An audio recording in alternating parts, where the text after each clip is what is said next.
رمضان رمضان رمضان يا حبيب رمضان. Assalamualaikum warahmatullahi wabarakatuh. Halo teman-teman semuanya, selamat datang kembali ke podcast kami. Pada episode kali ini kita akan membahas sebuah tema yang istimewa dan mungkin sudah relevan di kehidupan kita, yaitu Ramadan sebagai momentum transformasi terbaik. Pada kesempatan kali ini kita sudah kedatangan seorang narasumber, yaitu Mas Syahrul. Assalamualaikum Mas Syahrul. Waalaikumsalam. Gimana kabarnya? Alhamdulillah, di kesempatan ini baik. Oke, mungkin langsung saja ya, langsung ke pertanyaan pertama.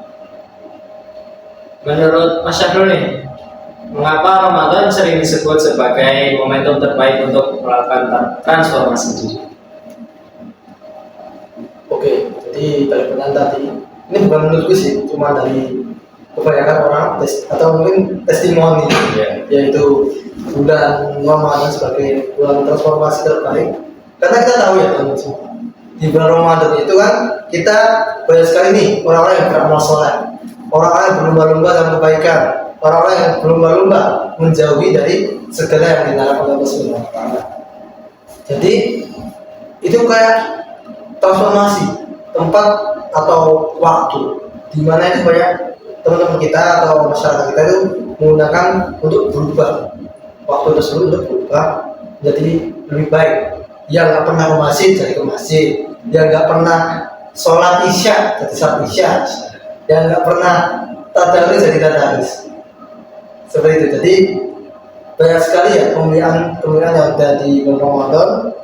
Salah satunya juga kita tahu ya bahwasanya Rasulullah itu jadi mulia karena Al-Quran.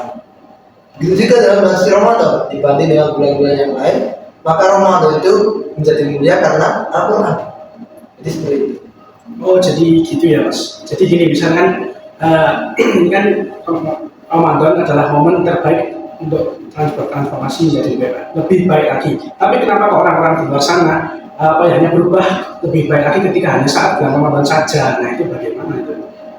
Ya, jadi teman-teman kita atau orang yang di luar sana itu mereka memahami bahwasanya ibadah atau amal ibadah yang mereka lakukan dan mendapatkan pahala dari Allah hanya di bulan Ramadan.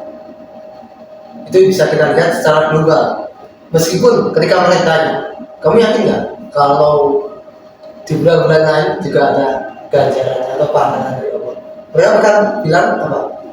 Yakin kan? Ya, yakin. Tapi mereka juga tahu bahwasanya Allah itu seakan-akan bisa dikatakan itu Allah itu hanya hadir ketika bulan Ramadan. Jadi bulan mereka itu selain Ramadan itu Allah tidak ada, Allah tidak mengurusi di dalamnya. Jadi orang-orang atau masyarakat yang dari sekitar kita itu mereka berubah ketika bulan Ramadan saja. Jadi mereka tidak istiqomah, mereka hanya bahasanya gimana? Lebih ke arah ikut-ikutan lah, FOMO lah kalau kita ya FOMO ya, karena di bulan Ramadan itu banyak sekali kan orang-orang yang berpuasa, orang-orang yang pada tadarus Al-Quran, bubur dan lain sebagainya. Mereka itu jadi merasa wah, kalau aku nggak puasa jadi canggung nih aku nggak, ya begitu lah bahasa Jawa. Itu jadi mereka itu melaksanakan ibadah itu bukan karena Allah, tetapi karena rasa pokok mereka, rasa canggung mereka terhadap orang lain. Nah itu menjadi bahwasanya amal ibadah mereka itu ya kita nggak tahu ya itu diterima Allah atau tidak, tapi menjadi salah satu poin negatif bahwasanya Allah itu kan tidak akan menerima amal ibadah, amal soleh seseorang yang tidak dilakukan karena Allah Subhanahu wa Ta'ala. Oke, hubungan dengan Ramadan kan identik dengan puasa. Puasa sering disebut juga sebagai latihan pengendalian diri. Menurut Mas Syahrul, gimana puasa itu bisa membentuk karakter seseorang dalam kehidupan keseharian?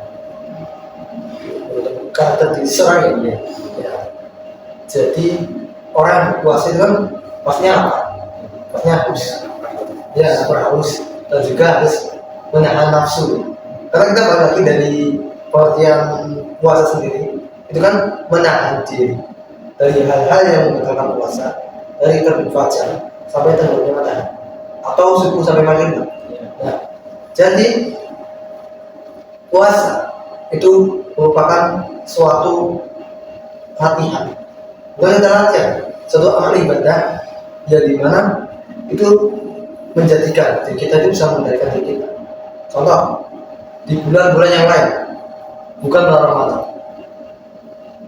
kita ambil saja ya, kita ada sedikit sini, kita bawa makanan atau mungkin kita punya barang, kemudian tiba-tiba ada orang atau teman kita itu secara sengaja itu merusakkan barang kita, maka apa yang akan dilakukan? Refleks marah. Refleks marah kan? Atau mungkin orang lain mencaci kita, mencaci kita, menolak kita, ya. Ketika di bulan-bulan yang dimana kita nggak puasa, itu pastinya kita kan juga terpancing ya, terpancing terus kita emosi, kita malah apa ya, main tangan dan sebagainya lah. Jadi di bulan suci Ramadan itu sebagai sarana untuk mengendalikan diri kita dari hal-hal yang membatalkan puasa maupun hal-hal yang merusak para puasa seperti marah, kemudian hal-hal yang tidak bisa seperti makan, haus, makan minum. Jadi kita dilatih di bulan suci Ramadan ini, dan istimewanya di bulan suci Ramadan ini 30 hari atau 29 hari. Ini secara penelitian itu ada yang mengatakan bahwa dengan 30 hari tersebut seakan-akan atau secara tidak sadar kita sudah dibentuk habit untuk menahan diri dari marah, kemudian lebih besar lagi dan lebih dekat buat Allah Subhanahu wa Ta'ala. Jadi di bulan Ramadan ini seharusnya ketika seorang itu ya normalnya seorang yang beriman dan menjalankan amalia di bulan Ramadan, tentunya di bulan selanjutnya mereka itu sudah akan istiqomah, karena 30 hari, 29 hari atau 29 hari itu habis mereka itu sudah terbentuk, kebiasaan mereka itu sudah terbentuk, sehingga di bulan selanjutnya kita pernah merasakan kalau di bulan Syawal atau kita memasuki Idul Fitri itu kita merasa hari pertama itu kok rasanya kayak pengen puasa ya, ada yang kurang terus ya, karena kita sudah dibentuk habit kita dengan puasa tersebut, dengan amalia yang ada di bulan Ramadan. Makanya ini sangat penting sekali untuk meningkatkan teman-teman semua menjadi hamba Allah yang takwa. Aku takwa. Tapi kan banyak di luar sana tuh orang-orang yang kayak disampaikan Mas Abda tadi yang menjalankan ibadah Ramadan tapi tidak tahu maknanya. Itu gimana, apa mereka itu mendapatkan apa ya? Mendapatkan esensi puasanya itu. Oh, esensi. Apakah itu bisa mengubah kepribadian mereka atau tidak? Oke, jadi kembali lagi juga kita melihat atau menelusuri sabda Rasulullah SAW. Itu beliau pernah bersabda kepada masyarakat, ada orang yang berpuasa tapi tidak mendapatkan apapun. Dia hanya mendapatkan lapar, haus, terus tenaganya hilang dan sebagainya. Mereka ini sia-sia. Nah, kenapa mereka sia-sia? Kita juga ambil lagi, yaitu ini hadis yang berlaku. Man shoma Ramadana imanan wa ihtisaban ghufira lahu ma taqaddama min dzambi. Barang siapa yang beriman kemudian mereka berpuasa, man shoma Ramadana imanan, barang siapa yang berpuasa dengan iman, ghufira lahu ma taqaddama min dzambi, maka dia akan diampuni dosa-dosanya oleh Allah Subhanahu wa Ta'ala. ketika mereka itu beriman. Makanya di dalam Al-Quran itu semuanya terhadap orang-orang yang beriman. Ya ayyuhalladzina amanu kutiba alaikumusiyam. Bukan orang-orang yang Islam, bukan orang-orang yang manusia lainnya, bukan ayyuhan nas. Ya. Karena Allah menginginkan agar orang-orang yang beriman, orang-orang yang memiliki keimanan kepada Allah dan yakin bahwasanya dalam puasa tersebut dapat mendekatkan diri kepada Allah dan juga merubah segala sikap pribadi dari diri seseorang. Jadi kita bisa tahu ya dengan sabda Rasulullah SAW tadi bahwasanya orang-orang yang seperti itu tidak akan mendapatkan esensi dari puasa. Jadi puasa mereka itu sia-sia. Seperti itu. Oke, untuk pertanyaan selanjutnya nih. Ya. Kalau Ramadan benar-benar menjadi momentum transformasi terbaik, mengapa perubahan apa yang seharusnya terlihat pada diri seseorang setelah Ramadan selesai? Oke, ya ini. Jadi perubahan yang seharusnya sudah terlihat pada diri seseorang ketika Ramadan telah selesai dan dia itu sudah benar-benar menggunakan Ramadan itu sebagai sarana transformasi ya, transformasi terbaik atau biasanya kalau tidak hijrah menjadi lebih baik lagi, maka akan terlihat dalam hal tindakan, sikap dan segala aktivitas yang dia lakukan. Yang pertama, dia akan menggunakan waktu sebaik-baiknya karena dia tahu bahwa dia itu belum tentu bisa mendapatkan bulan suci Ramadan di tahun ke depan. Karena kita kan tahu usia kita sampai berapa. Karena saat ini, Mas Tata tahu nggak usia sampai berapa? Ya kalau rata-rata ya dari Nabi Muhammad itu kan meninggal di usia 63 tahun Ya. dan kita hanya di antara itu saja seharusnya. Ya, tapi tahu nggak pasnya itu berapa? Kalau itu kurang tahu juga. Berapa tahun? Kurang tahu juga. Ya, kita kan nggak tahu ya. Biasanya banyak orang di sekitar kita itu yang mati muda, yang mati di usia muda, dan mati itu nggak melihat apa jenis kelamin, usia, umur atau umur, dan itu sesuai dengan kehendak Allah. Maka kita sebagai seorang yang beriman, yang mengaku beriman, kita seharusnya sudah memutuskan diri. Jadi kita itu ya ready lah ketika kita itu dijemput oleh Allah Subhanahu wa Ta'ala. Oke, untuk tips and trick aja nih Mas, Ya, menjadi pribadi yang lebih baik lagi setelah Ramadan, selama Ramadan dan bisa bertahan sampai Ramadan selanjutnya itu bagaimana menurut Mas? oke, jadi tips and trick ya. Di sini saya bilang aslinya juga masih belajar karena ya seorang yang beriman itu kan maksudnya diuji ya, dengan hal apapun, sehingga ada alasan saja itu yang membuat kita tidak istiqomah dengan amalia-amalia yang kita lakukan di bulan Ramadan.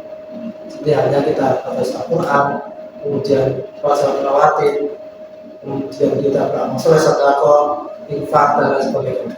Jadi tips dan triknya itu lebih ke arah kita meluruskan. Jadi ketika seorang sudah dia lurus, dia menginginkan sesuatu hanya dari Allah, maka dia akan lancar, dia akan istiqomah dari Ramadan satu ke Ramadan lain. Karena teman semua, ketika kita mengharap selain dari Allah, selain dari sukanya Allah pada kita, maka kita itu akan berhenti ketika sukanya itu berhenti.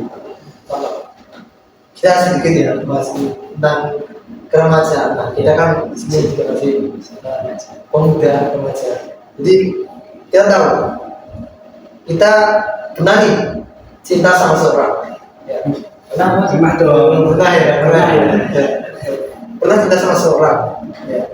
Yang ada ini bicara perempuan inisialnya A. Inisialnya A. Nah, kita cinta. Bahkan sesuatu yang dia nggak minta pada kita kasih. Contoh, kita tahu si A itu suka dan cepat. Jadi gimana ya? Kita akan menyiapkan coklat yang terbaik untuk di-import. Ya import kan. Jadi kita berusaha untuk membahagiakan orang tersebut. Begitu juga dengan Allah. Ketika kita umrah cinta kepada Allah, maka apapun yang Allah minta itu kita kasih, kita berikan. Allah gak butuh ibadah kita. Allah gak butuh semua amal ibadah, amal soleh yang kita lakukan. Tapi kita yang butuh Allah. Karena Allah yang menciptakan kita tidak meminta apapun. Cuma dengan tersebut Allah ingin tahu apakah kita menjadi hamba yang bersyukur kepada Allah Subhanahu wa taala. Oke, Jadi intinya istiqomah dan niat. dan misalnya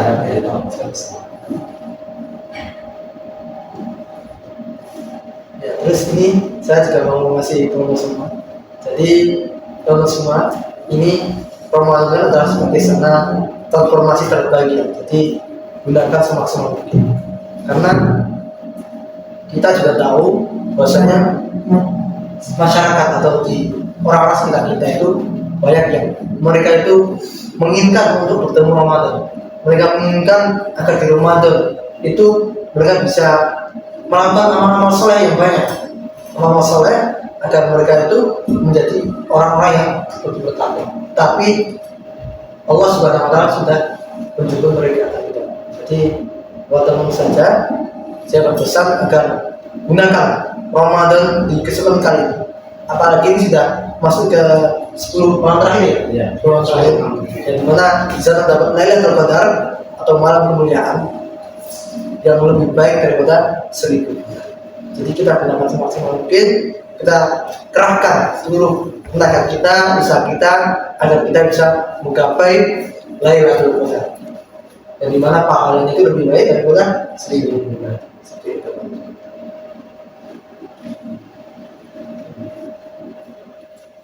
Oke, untuk dalam hal ibadah kan pasti ada niat. Naik turunnya iman seseorang itu gimana cara memotivasi diri agar semangatnya itu tetap bertahan gitu sampai akhir Ramadan, bahkan sampai Ramadan kembali itu semangat itu masih ada. Ya, oke. Ini rasanya tadi yang pertama kan saya sudah sebutkan itu meluruskan ya.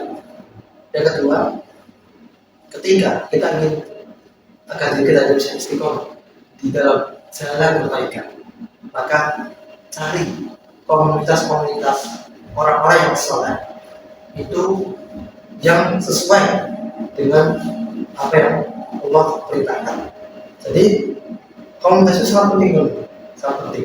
Kenapa? Karena komunitas atau teman kita itu akan membuka hati diri kita. Ketika kita bergaul sama orang-orang yang ya bahasanya begitu hidupnya cuma nongkrong, kemudian gak tahu arah kehidupan lah. Kita meskipun kita sudah membekali diri kita dengan keimanan, dengan ketakwaan, menurut kita dan sudah siap, wah aku nggak akan terpengaruh, aku nggak akan ikut-ikutan, karena apa nggak kuat, aku mau mewarnai mereka. Tapi karena kita itu komunisnya cuma itu, kita nggak ada bahasanya apa? Include lah, bahasanya kayak ilmu yang masuk atau nasihat, ya. Karena artinya nasihat, karena Islam itu adalah nasihat. Seorang muslim tetap sebenarnya. Maka seorang muslim itu akan dia itu bisa punya ilmu, ya ilmunya dan bisa mengikuti orang atau masyarakat sekitar. Jadi ya sesuai dengan sabda Rasulullah SAW, bahwasanya umat Islam itu akan mengikuti orang-orang sebelum mereka. Jadi siapa? Yahudi dan Nasrani. Meskipun mereka sadar, mereka akan sedikit demi sedikit mereka akan mengikuti mereka dan masuk kepada, meskipun orang-orang Nasrani dan orang Yahudi itu masuk kepada lubang nyawa, mereka pun juga akan ikut masuk ke dalam. Jadi perlunya pemahaman, perlunya niat yang pertama. Jadi bisa saya simpulkan, yang pertama adalah niat. Yang kedua, komunitas atau teman. Ini sangat penting. Jadi teman-teman cari, ini bukan kita pilih atau pilih teman-teman ya, mungkin tetap kita bergaul, tapi kita cari komunitas yang bisa membentengi diri kita dari hal-hal yang dilarang Allah Subhanahu wa Ta'ala. Kemudian bekali kita dengan ilmu, karena kita ya ketika nggak mengulang-ulang aja ilmu itu pasti akan lupa, benar ya?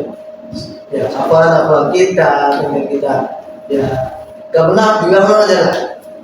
Karena kata sahabat Nabi Ali bin Abi Thalib, dia mengatakan bahwasanya ilmu itu seperti tangan, ketika dia akan disambut dengan baik maka dia akan pergi.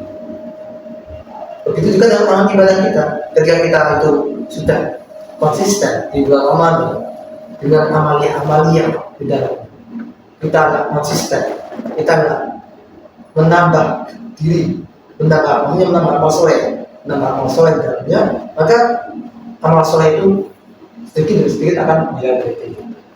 Seperti itu.